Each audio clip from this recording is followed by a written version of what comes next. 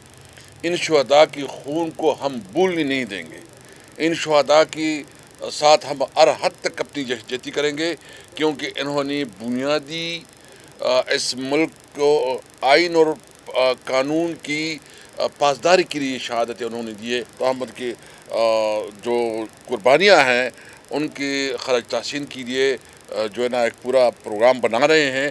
ہم نے کچھ تجاویز جہاں ڈسکس کی وہ ہم اپنی جو ہمارے پولیٹیکل کمیٹی ہے یا جو ہمارا سی ہے اور بانی چیئرمین صاحب کے سامنے رکھیں گے, اس لیے ہم ابھی میڈیا میں وہ اناؤنس نہیں کر رہے ہیں.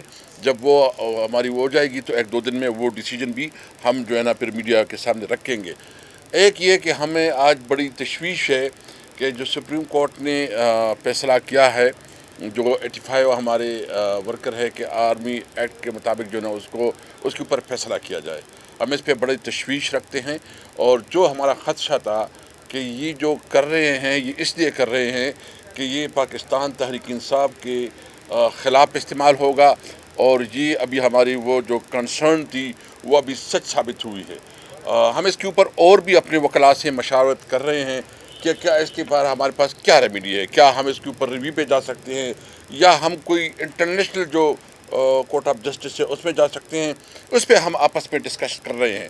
یہ بات بالکل واضح کرنا چاہتے ہیں, ہم جمہوری لوگ ہیں, ہم پرامن لوگ ہیں, ہم جمہوریت کے لیے جو ہمارے بنیادی حقوق ہے اس سے ہم بالکل نہیں ہٹیں گے, اور ہر صورت میں ہم اپنی جدوجہد کو آگے بڑھائیں گے. حامد رضا صاحب آگے. بسم اللہ الرحمن الرحیم. ساری باتیں لیڈر آف دا اپوزیشن اور اسپیکر اسد کیسر صاحب کر چکے ہیں. میں صرف دو باتیں اس کے اندر ایڈ آن کروں گا جی. نمبر 1 تو یہ کہ یہ جو مذاکراتی کمیٹی عمران خان صاحب کی طرف سے بنائی گئی ہے, یہ ایک پروپوگیٹ کیا گیا غلط چیز کو گزشتہ 9 ماہ میں کہ ہم مذاکرات کے لیے آمادہ ہی نہیں تھے, حالانکہ اس وقت بھی ایک مذاکراتی کمیٹی بنائی گئی تھی. تو ہماری یہ سنجیدگی کا عالم تھا صرف پاکستان کے لیے, پاکستان کی بقا کے لیے, جمہوریت کے لیے کہ یہ کمیٹی بنی. اسے قطعاً یہ رنگ نہ دیا جائے کہ یہ کسی مجبوری کی بنیاد کے اوپر یا دباؤ کے اندر آ کر یہ کمیٹی بنی ہے. ایسی قطعاً کسی قسم کی کوئی بات نہیں ہے. مذاکرات کے لیے جو شرائط ہیں پیشگی وہ بانی چیئرمین عمران خان صاحب کی طرف سے دے دی گئی ہیں. ابھی leader of the opposition Omar Ayub بھائی نے وہ تمام آپ کے سامنے رکھ دی ہیں, وہ پہلے بھی میڈیا کے اندر آ چکی ہیں. کرنا چاہتا ہے برابری کی بنیاد کے اوپر ہوگا 100 بسم اللہ. لیکن یہ جو ایک امپیکٹ ہے کہ شاید ہماری طرف سے جو کل الفاظ استعمال کیے گئے کچھ حکومتی وزراء کی طرف سے یا نمائندگان کی طرف سے کوئی منت ترلے والی بات ہے. بھائی جان منت ترلا ہم نے 2.5 سال میں نہیں کیا تو ہم اب منت ترلا کیوں کریں گے؟ We have nothing to lose. ہم لوگوں کے آپ نے گھر تباہ کر دیے, ہمارے خاندان تباہ کر دیے, بزنسز تباہ کر دیے, کارکنان کو شہید کر دیا, ہزاروں کارکنان کو جیل کے اندر ڈال دیا. عمران خان صاحب 1.5 سال سے ناحق جیل کے اندر بیٹھے ہیں. اور ہمارے پاس کیا ہے؟ ہم تو جو پنجاب کے اندر جو فسطائیت کا سلوک ہے آپ کے سامنے ہے کہ ایم این ایس کو اٹھایا جا رہا ہے, انہیں کہا جا رہا ہے کہ آپ ریزائن کریں. ان کے اوپر ظلم و ستم کا ہے اور انہیں فزیکل ٹارچر کیا جا رہا ہے. ہمارے ابھی ڈاکٹر عظیم الدین لکھوی صاحب ابھی آئے, ان کے ساتھ جو کچھ کیا گیا تو یہ ایک پازیٹیو جسچر کے طور پر ہے. باقی جہاں تک شہداء کا تعلق ہے, شہداء دیکھیں میرا سائنس آف نیچر ہے. ایک آپ کی, میری, حکومت کی, سب لوگوں کی ایک رائے ہو سکتی ہے, اپوزیشن کی ایک رائے ہو سکتی ہے.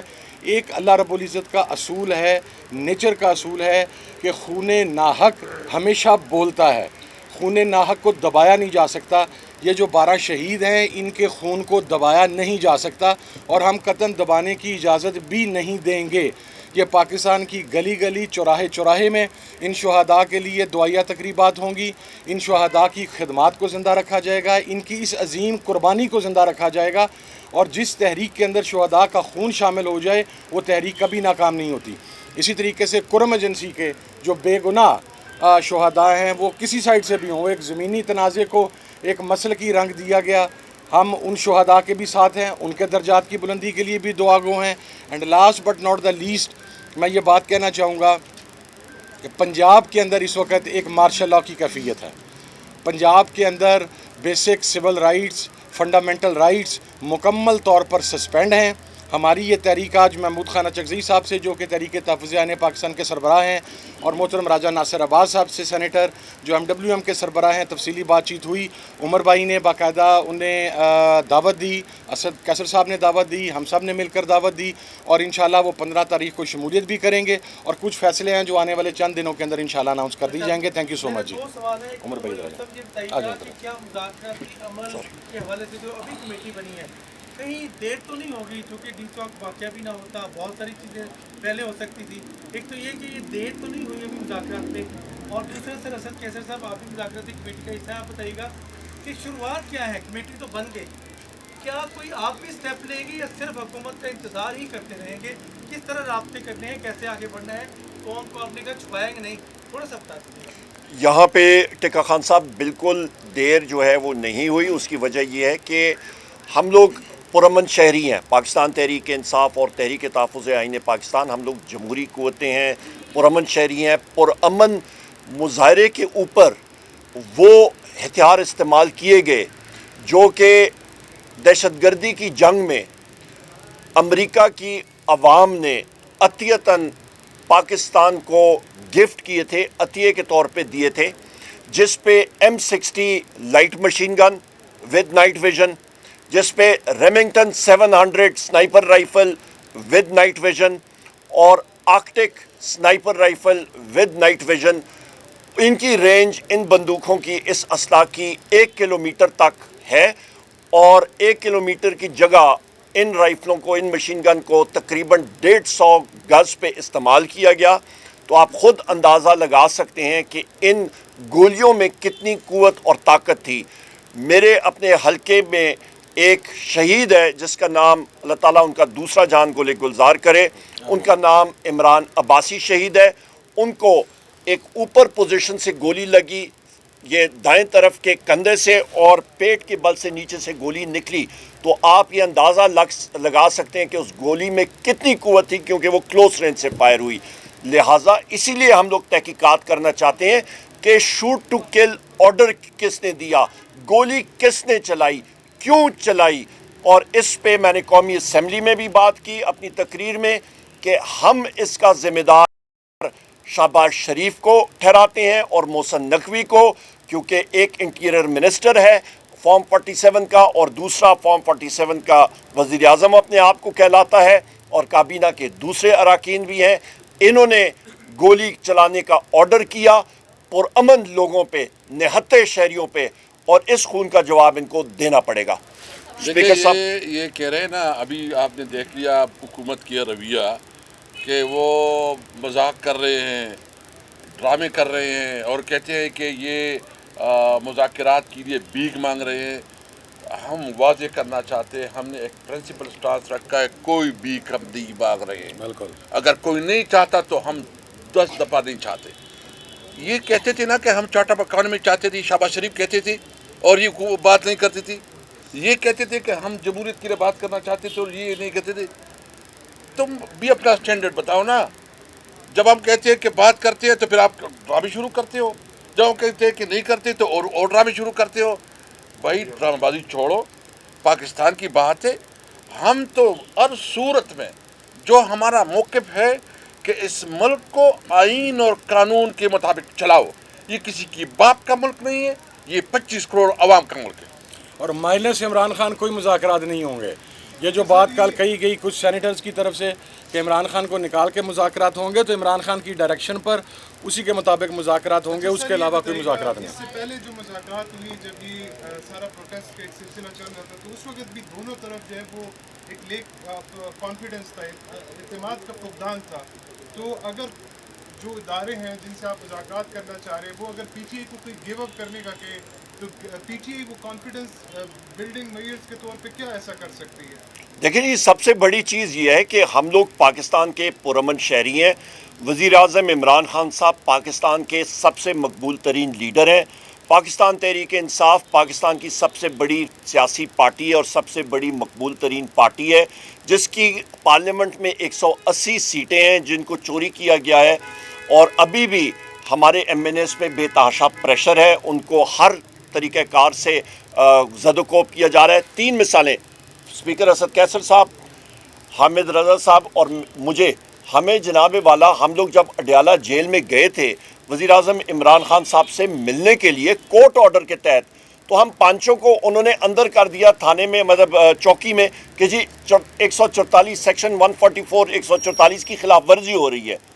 تو لہٰذا اس کے بعد 5 تاریخ کو مجھے خود بھی اریسٹ کر لیا گیا تھا، راجہ بشارت صاحب کو، ہمارے احمد چٹھا صاحب کو، باقی ساتھیوں کو۔ سو لہٰذا ہمارے اوپر تو ہم لوگ مظلوم ہیں، ہمارے اوپر گولیاں بھی چلائیں، ہمیں شیل ماریں، ہمیں آنسو گیس ماریں، ہمارے مینڈیٹ ہم سے چوری کریں، اور پھر جو ہے وہ سینہ تان کے کریں کہ جی چوری بھی اوپر سے سینہ زوری کریں، یہ ہم سے برداشت نہ قوم برداشت کرے گی۔ اور انشاءاللہ تعالی یہ آپ دیکھیں گے کہ جیت جو ہے وہ حق اور سچ کی ہوگی۔ آخری بات میری طرف سے کہ جناب والا ہم نے، وزیر اعظم عمران خان صاحب نے ان ساری چیزوں کے باوجود ایک نیگوشیٹنگ کمیٹی بنائی ہے نیک نیتی کے اوپر، اور اس کے اوپر ہم لوگ کوئی اپنی ذات کے اوپر کوئی چیز نہیں ہو رہی ہے، پاکستان کی عوام کے لیے اور جمہوریت اور حق اور سچ کے لیے بات ہو رہی ہے۔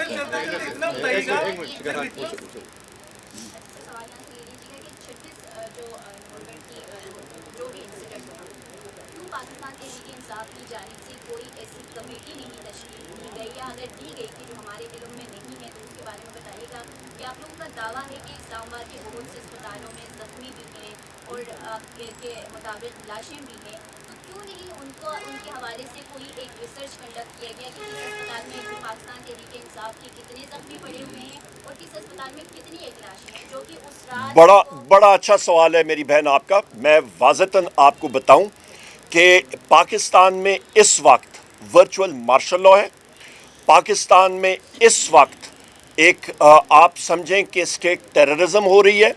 اس وقت پاکستان میں آپ یہ اندازہ لگا لیں کہ جہاں پہ پنجاب میں ہمارے ساتھیوں کے گھروں میں جا کے ان کی خواتین کے ساتھ جو حال کیا جاتا ہے، بالوں سے کھینچ کے باہر گھسیٹا جاتا ہے، تو پنجاب پولیس کا اسٹیٹ ٹیررزم جہاں پہ چل رہا ہے، تو آپ کا کیا خیال ہے یہاں پہ کیا ہوگا؟ اور اسٹیٹ کی میں ڈیفینیشن بتا دوں، یہ کہتے ہیں جی ایس ایچ او ایک تھا یہاں پہ اڈیالہ جیل جس نے ہمیں اریسٹ کیا تھا، ایک کا طیب نام تھا غالباً، ایک کا اعزاز، تو اس نے کہا جی ہم اسٹیٹ کے ملازم ہیں۔ میں نے کہا بھائی جان آپ کو اسٹیٹ کی ریاست کی تشریح میں کر دوں، آرٹیکل 7 آئین پاکستان کا ذرا پڑھیں، اس کا مطالعہ کریں، اس پہ اسٹیٹ کی ڈیفینیشن ہے قومی اسمبلی اور سینٹ، وفاقی حکومت، صوبائی اسمبلی، صوبائی حکومت، اور وہ ادارے جو کہ ٹیکس نافذ کرتے ہیں، چاہے آپ کا رینجرز ہو، چاہے پولیس ہو، چاہے سول ڈیفنس ہو، چاہے افواج پاکستان ہو، یہ سب کے سب ریاست کا حصہ ہیں،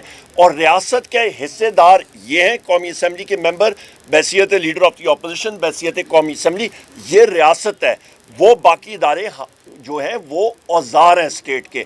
آخری چیز میں آپ کو بتا دوں، یہاں پہ کیا ہو رہا ہے کہ انٹیلیجنس کے لوگ اور باقی جو پولیس ہے وہ جا کے انہوں نے ہسپتالوں سے ریکارڈ انہوں نے ادھر ادھر کیا، اس کو واش کیا، اور لوگوں کو ڈاکٹرز کو وہاں پہ زد و کوب کیا، پر پھر بھی ہماری ٹیمیں لگی ہوئی ہیں، لائرز کی ٹیمیں، وہ کھوج نکالنے کے لیے، اور ہم لوگ نکال رہے ہیں۔ بیرسٹر صاحب نے آج جو ہے نا، بیرسٹر گوہر صاحب نے آج وہ پٹیشن بھی دائر کر دی ہے، پٹیشن بھی دائر کری ہے، اور اس نے ایف آئی آر کے لیے میڈیا میں دے دی ہیں۔ جی کیسر صاحب یہ بتائے گا کہ سننے میں یہ آ رہا ہے، محسن نقوی صاحب ملے بھی ہیں پرویز خٹک صاحب کے ساتھ کہ ان کو وفاقی حکومت میں شامل کیا جا رہا ہے تاکہ پی ٹی اے کے خلاف کے پی میں کوئی کارروائیاں ہو سکے، اس پہ کیا کہیں گے؟ ساتھ ہی دوسرا سوال یہ ہے کہ کیا یہ آپشن کھلا ہے اسپیکر کے ذریعے مذاکرات کرنے ہیں یا براہ راست حکومت کے ساتھ مذاکرات کرنے ہیں، اور دوسرا یہ کہ کیا یہ آپشن کھلا ہے کہ اسٹیبلشمنٹ سے بھی مذاکرات ہو سکتے ہیں؟ دیکھیے آپ جو بات کر رہے ہیں نا، جب کوئی چیز آ جائے گی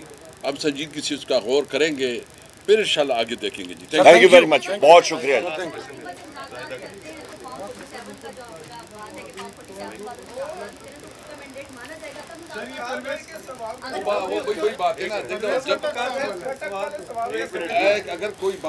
وہ سیٹ ہار گئے نا، وہ تو ختم ہوگی، ان کے مارجنز دیکھ بات ختم ہوگی۔ وہ تو دیکھیں ایک بات بالکل کلیئر ہے، جو خیبر پختونخوا کی عوام ہے نا وہ عمران خان کے ساتھ ہے، وہ اسد کیسر کے ساتھ، عمر ایوب کے ساتھ، وہ کسی اور کے ساتھ نہیں ہے۔ وزیر اعظم عمران خان کا اگر ووٹ ہے، میں بتاؤں نا، میں خود اپنی بات کروں، اگر میرے مقابلے میں ایک عام ورکر کو ٹکٹ دیا جائے گا تو وہ بھی جیتے گا۔ ووٹ عمران خان کا ہے، اور جو ہمارے خیبر پختونخوا کے عوام ہے وہ عمران خان کے ساتھ چلے گا۔